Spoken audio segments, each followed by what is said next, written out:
আসসালামু আলাইকুম, welcome back to my channel.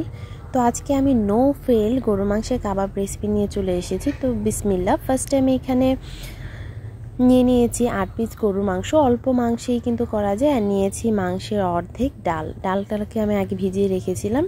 এবার একটি প্রেসার কুকার নিয়ে নিয়েছি মাংসটা, নিয়ে নিয়েছি ডাল, নিয়ে নিয়েছি একটি তেজপাতা, রসুনের কোয়া, নিয়েছি আদার পিস, নিয়েছি এলাচ, নিয়েছি জয়ফল সামান্য একটু, নিয়েছি লবঙ্গ, নিয়েছি একটা স্টার এলাচ, নিয়েছি জয়ত্রী, নিয়ে নিয়েছি গোলমরিচ। আপনারা চাইলে এই সবগুলো মশলাগুলো এগুলোকে পাউডার করে দিতে পারেন, আর আদা রসুন বাটাটা দিতে পারেন আস্ত না দিয়ে।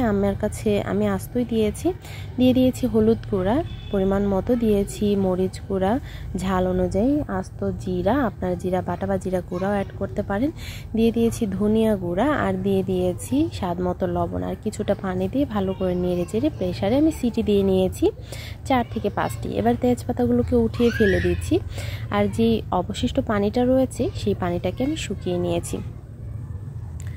পানিটা শুকিয়ে নিয়ে এবার এটাকে ব্লেন্ডার জারে নিয়ে আমি এটাকে ব্লেন্ড করে নিয়েছি। আপনারা চাইলে শিলপাটায় বেটে নিতে পারেন।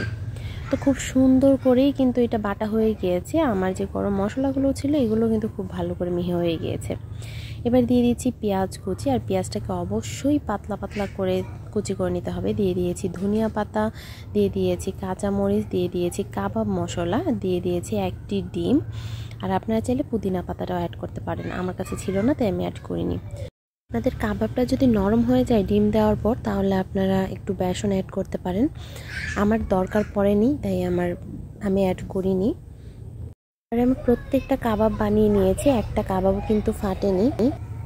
এবারে একদিকে আমি তেল ভালো করে গরম করে তারপর কাবাবগুলোকে দিয়ে দিচ্ছি, আর মিডিয়াম আঁচে আমি এগুলোকে ভেজে নেব।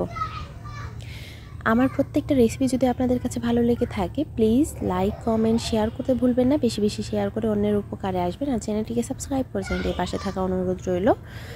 আমি দুই পাশে লাল লাল করে ভেজে তুলে নিয়েছি।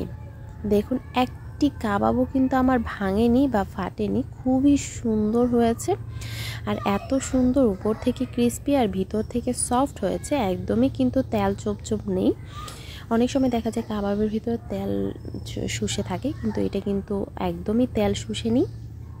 এতটাই টেস্টি ছিল, মাশাআল্লাহ কি বলবো। আমার হাজব্যান্ড তো একটা খেতে গিয়ে লাগলো, এতটাই মজার ছিল, উপর থেকে ক্রিস্পি। বললাম না, নো ফেল কাবাব রেসিপি যে কেউ বানাতে পারবেন। একবার ট্রাই করে দেখতে পারেন আর আমাকে কমেন্টস করে জানাতে পারেন। তো ধন্যবাদ সবাইকে, আজ এই পর্যন্তই। দেখা হবে নতুন কোনো রেসিপি নিয়ে, আবার চলে আসবো। আল্লাহ হাফেজ।